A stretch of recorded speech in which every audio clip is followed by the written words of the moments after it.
Welcome to the deep dive. Today, we're going to try to unpack the history of Philadelphia. I've always been kind of fascinated by it, but honestly, my knowledge is pretty limited. To help me out with all this, I've got a true Philadelphian with me, someone who really knows the city. Glad to be here. Happy to share what I know. All right, so I've got some excerpts here from the Wikipedia article on Philadelphia, and looks like there's a lot to cover. First, can you tell me about how the city got started? I know it all begins with William Penn, right? Right, yeah, William Penn. So he was a Quaker, and he was granted this land by King Charles II back in 1681. What makes Philadelphia's founding unique is that Penn didn't just, claim the land. He actually bought it from the Lenape tribe. They were the indigenous people who already lived here. He even signed a treaty of friendship with the Lenape chief Tammany. That kind of respect for indigenous rights was pretty unusual for that time. Wow, that's incredible. It really kind of sets the stage for Philadelphia's reputation as the city of brotherly love. Absolutely. Penn's Quaker beliefs really influenced his vision for the city. He wanted to create a place where people from all different backgrounds could live together peacefully, a city that was, unlike the crowded and often really oppressive European cities of that time. So his plan included wide streets, green spaces, and houses with gardens. He also designed the city in a grid pattern, which was pretty innovative back then. It sounds like he was way ahead of his time, almost like an early urban planner.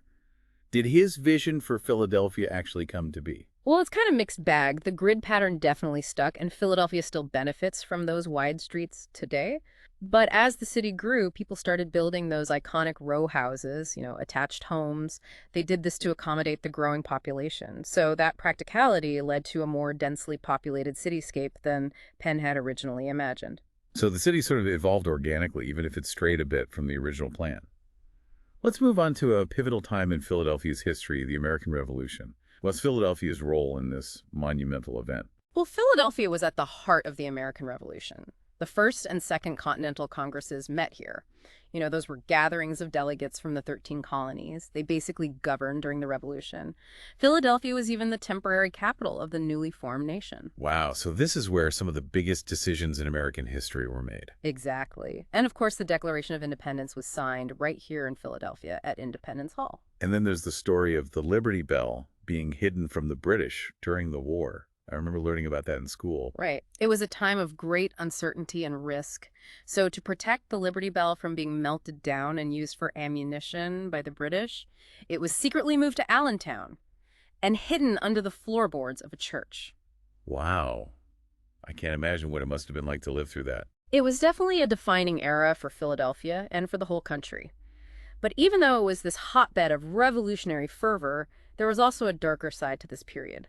The yellow fever epidemic of 1793 devastated the city. It killed thousands of people. This tragedy actually played a role in the decision to move the nation's capital to Washington, D.C. Oh, wow. That makes sense. It must have been a tough decision, though, to leave a city with so much history. Yeah. Okay, so let's jump ahead to the 19th and 20th centuries. Philadelphia became a major industrial center, right? Yeah, it did. Philadelphia went through a period of really fast growth, fueled by industries like textiles and manufacturing. Companies like Baldwin Locomotive Works and Cramp Shipbuilding became major employers. This boom attracted waves of immigrants, mostly from Ireland and Germany at first, who came looking for new opportunities. That must have significantly changed the city's demographics and, social dynamics. Oh, it definitely did. Philadelphia's population just exploded, and the city's identity was changed forever. One of the most important events of this era was actually the first general strike in North America, which took place right here in Philadelphia in 1835. Workers, many of them immigrants, came together to demand a 10-hour workday and better working conditions. And they actually won. It was a major victory for the labor movement. That's incredible. It's inspiring to see people uniting to fight for their rights. But I imagine the 20th century brought a whole new set of challenges for Philadelphia. It did. Like a lot of American cities, Philadelphia faced economic decline as manufacturing jobs moved overseas, leading to unemployment and social unrest. The city also struggled with political corruption and racial tensions, which sadly led to the tragic movie bombing in 1985. The movie bombing was a horrific event. It's a reminder of the really deep-seated issues that the city and the whole nation are still dealing with. Yeah, it's a dark chapter in Philadelphia's history, one that we can't forget. But even facing these challenges, Philadelphia has always shown this spirit of resilience. And that resilience is evident in the city's modern-day revitalization, right? Absolutely. In recent decades, Philadelphia has seen a resurgence, particularly in areas like Center City and University City. There's been a lot of investment in these areas. With new businesses, restaurants, and cultural attractions popping up, it's become a popular destination for both tourists and new residents. It's amazing how a city can reinvent itself, adapt to new realities.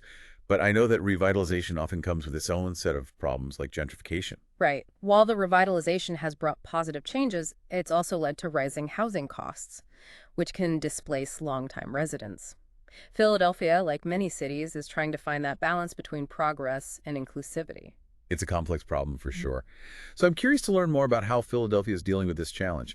But before we get into that, let's switch gears a bit and talk about the city's architecture. Okay, sure. Philadelphia's architecture is so unique. Yeah, it really is. Reflecting its history and evolving identity, you'll find everything from the Georgian elegance of Independence Hall to the sleek modernism of skyscrapers. Right. Of course, we can't forget those iconic Philadelphia row houses. They're so distinct, and they're everywhere. Yeah, they're really a defining feature of the city. You see them in all sorts of styles, federal, Victorians, everything in between. These row houses give each neighborhood its own character while also creating this sense of continuity throughout the city. And for a real glimpse into colonial Philadelphia, you can't miss Elfreth's Alley, the nation's oldest residential street. Oh, wow. I'm adding that to my list of places to see. All right, let's talk about Philadelphia's cultural scene.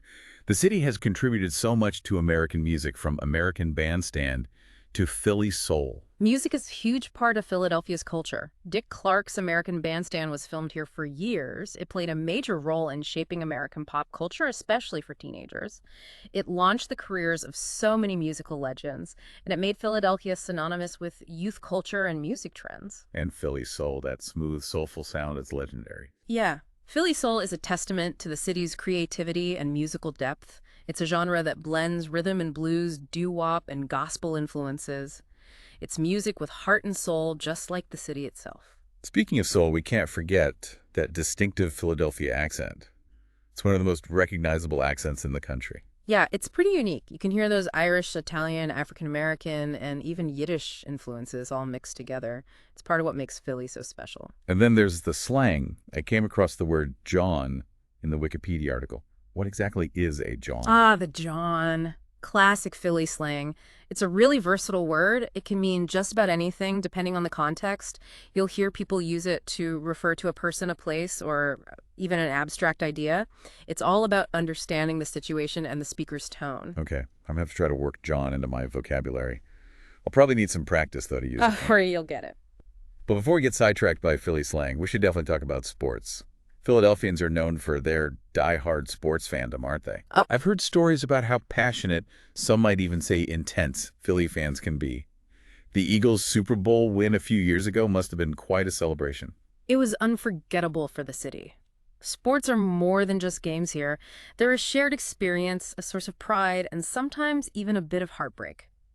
We have a long and storied sports history, especially with the Phillies, who finally broke the curse of Billy Penn in 2008. Oh yeah, the skyscraper that was supposed to have jinxed the Phillies for decades, but they finally won the World Series and ended the curse once and for all. They did, and it was pure joy for the whole city. It's incredible how sports can unite people and create such a strong sense of community. Yeah, I'm really starting to see how Philadelphia's history is so rich and multi-layered. It's a city that's faced challenges and celebrated triumphs. It's constantly evolving, but always holds on to its unique character. That's a great way to put it. Philadelphia is a city of contrasts, where historical significance meets modern innovation, where resilience and grit blend with grace and charm. It's this fascinating tapestry of cultures, stories, and experiences. Wow, sounds like I have a lot more to learn about Philadelphia. Okay, so what else can we uncover from these Wikipedia excerpts? There's a whole section on the city's demographics and how Philadelphia has changed over time. This should be interesting. Yeah, let's get into that. So Philadelphia's demographics have been constantly changing, reflecting those waves of immigration and the societal shifts that have shaped the city. Yeah, the Wikipedia article mentions a population decline after a peak in 1950. What factors contributed to that? Well, after reaching over 2 million residents, Philadelphia's population started to shrink. Industries restructured people, moved to the suburbs. A lot of middle-class jobs, especially in manufacturing, disappeared. And that led to economic hardship for some communities. So how did the city start to bounce back from that? It was a few things. The city made a real effort to attract service-based businesses and promote itself as a tourist destination. Plus, immigration played a big role. Wait, the article mentions a big increase in Philadelphia's foreign-born population in recent decades. What impact has that had on the city? Oh, it's been huge. Philadelphia has always welcomed immigrants. But this recent wave has brought new energy and ideas. They've started businesses, enriched our culture, and contributed to the city's economic growth. It says here that the top countries of origin for new immigrants are China, the Dominican Republic, Jamaica, India, and Vietnam. That's a pretty diverse group. It is, and you see that reflected in the city's neighborhoods, its food, its music. Philly's becoming even more of a melting pot, which I think makes its identity even stronger. I agree. It's fascinating to see how different cultures mix and influence a city's evolution. It makes me want to explore those neighborhoods and experience all those unique flavors for myself. You should. Each neighborhood has its own personality. South Philly, for example, is known for its Italian heritage, the Italian market, and of course those famous cheesesteak places. Yeah, yes, Pettingino's. Exactly. Then you have North Philly, home to a large African-American community with a rich history. And Northeast Philly, with its strong Irish and Polish presence, each area adds to the vibrancy of Philadelphia. It's like a city of cities within one city, each with its own story to tell. Precisely. And those stories are all connected. They influence and enrich each other, creating something truly unique. But let's not ignore the challenges. What would you say are the biggest issues facing Philadelphia today? Well, despite the progress we've made, inequality is still a big problem. Poverty and crime still exist in some areas, especially in North and West Philly, which have been hit harder by economic hardship. The article says those areas have the highest crime rates in this city. Unfortunately, that's true. We also can't forget about the opioid epidemic. It's affected Philadelphia and a lot of other cities across the country. Those are tough issues with no easy answers. What's being done to try to address these challenges? Well, I'm encouraged by the growing number of organizations that are working to fight poverty. They're providing resources to those in need and trying to tackle the root causes of crime. There's more awareness now of the need for social justice and equal opportunities for all Philadelphians. That's good to hear that people are actively working towards making things better. So looking ahead, what do you think the future holds for Philadelphia, given its history and the challenges it's facing? I'm optimistic. I think Philadelphia could be a model for urban revitalization, but it needs to be done in a way that benefits everyone, not just a few. What needs to happen to achieve that kind of inclusive progress? We need to prioritize investments in our neighborhoods, especially those that have been historically neglected. Creating educational and economic opportunities for everyone is key. And we need to continue to embrace our diversity, recognizing that our differences are what make us strong. Those are powerful goals. What about the physical city itself? I'm thinking about environmental issues like climate change and how it affects coastal cities. You're right to bring that up. Climate change is a real threat to Philadelphia, with rising sea levels, increased flooding, and more frequent heat waves. The article says that Philadelphia has a plan to deal with those risks. Right, the city is taking action. There's a plan to reduce runoff and to factor climate change into all new infrastructure projects. We're also working on improving air quality, which has been a problem in the past. What kind of things are being done to address those environmental concerns? We're promoting public transportation to cut down on car emissions, investing in green spaces to absorb carbon dioxide, and encouraging energy efficiency in buildings. It's a multifaceted approach to create a more sustainable and resilient city for the future. It sounds like Philadelphia is taking environmental sustainability seriously, which is great. It's clear that the city has a complex past, a vibrant present, and a future full of possibilities. It definitely does, and that's what makes Philadelphia so interesting. It's always moving, always changing, but it always keeps its unique spirit. I like that. I've learned so much today about Philadelphia, from its history to its culture and the challenges it faces. What else can we learn from these Wikipedia excerpts? It looks like there's information about Philadelphia's role in shaping the country's political landscape. Yeah, let's take a look. All right, so let's talk about Philadelphia's political scene. The Wikipedia article says it's had a big impact on shaping the nation's political history. Yeah, definitely.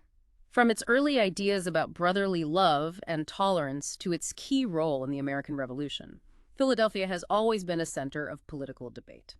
Can you talk more about how those early principles have influenced Philadelphia's political identity over the years? Well, William Penn's Quaker beliefs in equality and social justice, they really laid the foundation for a city that's been historically open to progressive ideas. Philadelphia has often been a leader in social reform movements, fighting for things like workers' rights, civil rights, and LGBTQ plus equality. So those values from way back when have continued to shape the city's political leanings. For the most part, yeah. Compared to other parts of Pennsylvania, Philadelphia leans more towards liberal and progressive policies. You can see that in its voting patterns and the priorities of its elected officials. The article also mentions that Philadelphia is known for political activism and civic engagement. That's a big part of what Philly is all about. We're a city that speaks its mind, challenges the status quo, and fights for what we believe in. Whether it's marching for social justice, organizing community projects, or just holding our leaders accountable. Philadelphians are passionate about shaping their city and their country. Just reading about the city's history, you can really feel that passion. It seems like every period has been marked by some kind of activism or social movement. That's true. From the early labor movements to the civil rights era to the current movements for racial justice and climate action, Philadelphia has always been a place where people come together to demand change. And that activism isn't just about national issues, is it?